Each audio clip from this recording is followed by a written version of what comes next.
The dust hadn't even settled from the highway when 7 Harleys rumbled to a stop outside the pawnshop on Route 9, and that's when they saw her, a small girl in a faded yellow dress, gripping the handlebars of a bicycle twice her size, tears cutting clean lines through the dirt on her cheeks as she begged the man behind the counter to just look at the bike, just give her something for it, anything at all.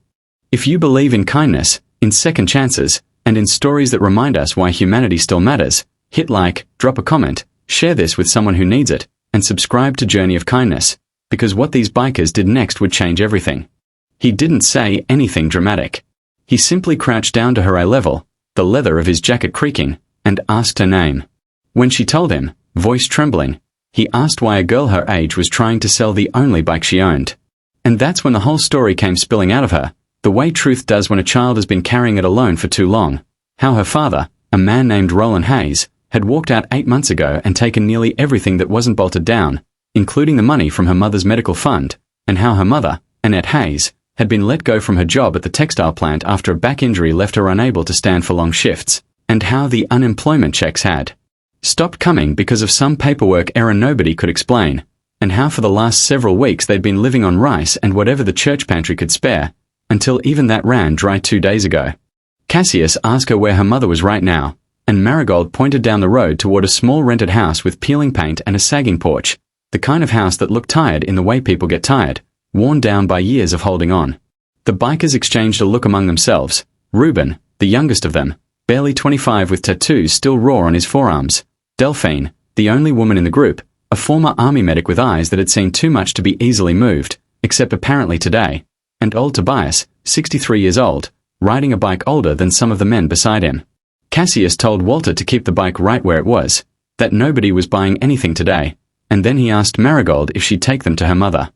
The walk to the house felt longer than 4 miles, even though it was barely 100 yards, because Marigold kept glancing back as if afraid the men might change their minds, might vanish like so many promises had vanished from her life already. When they reached the porch, Annette Hayes opened the door looking gaunt, her collarbones sharp beneath a thin cardigan despite the summer heat, her eyes widening in alarm at the sight of 7 leather-clad strangers standing where her daughter should have been alone. Marigold rushed past her to explain, words tumbling out faster than breath could carry them, and Annette's face crumpled with a shame so deep it looked physical, like something collapsing inward. While Tobias went to fetch groceries and Reuben examined the leaking roof that had been slowly rotting the back bedroom for a season, Cassius sat across. Marigold, listening from the doorway, finally asked the question that had clearly been eating at her for weeks, whether it was her fault, whether if she'd been less hungry, less needy, her father might have stayed. Cassius turned to her with a gentleness that seemed almost out of place on a man his size, and told her that some people leave not because of what they're given, but because of what they're missing inside themselves, and that her father's leaving was never, not for 1 single second, about her. He told her that the bravest thing he'd seen all year was an 8-year-old girl willing to give up the one joy she had left to feed her mother, and that bravery like that didn't go unnoticed in this world, not for long. Over the following days, word moved through the biker community the way it does, not through some viral post, but through phone calls and garage meetups and a closed Facebook group of riders who'd known Cassius for 20 years. Donations came in, groceries, a repaired roof courtesy of Reuben's cousin who worked construction, a referral from Delphine to a veterans clinic that, despite Annette never having served, took on her case anyway through a community outreach program, helping her access physical therapy for her back at a reduced cost. Tobias, who had once worked in human resources before retiring into a life of motorcycles and quiet, helped Annette refile her unemployment paperwork correctly, catching the clerical error that had stalled her benefits for 2 months, and within 2 weeks, the first proper check in what felt like forever arrived in her mailbox. But it was Marigold's bicycle that became something of a quiet symbol among the group. Cassius never let Walter sell it, instead buying it himself for triple what it was worth, and then he and Reuben spent an evening repainting it a deep, defiant red, oiling the chain, replacing the worn-out seat, until it looked less like a thing a desperate child had tried to give away and more like something worth being proud of. When they returned it to Marigold, she didn't say anything at first, just ran her small hand over the new paint like she couldn't quite believe it was the same bike, like it had been resurrected into something better than before.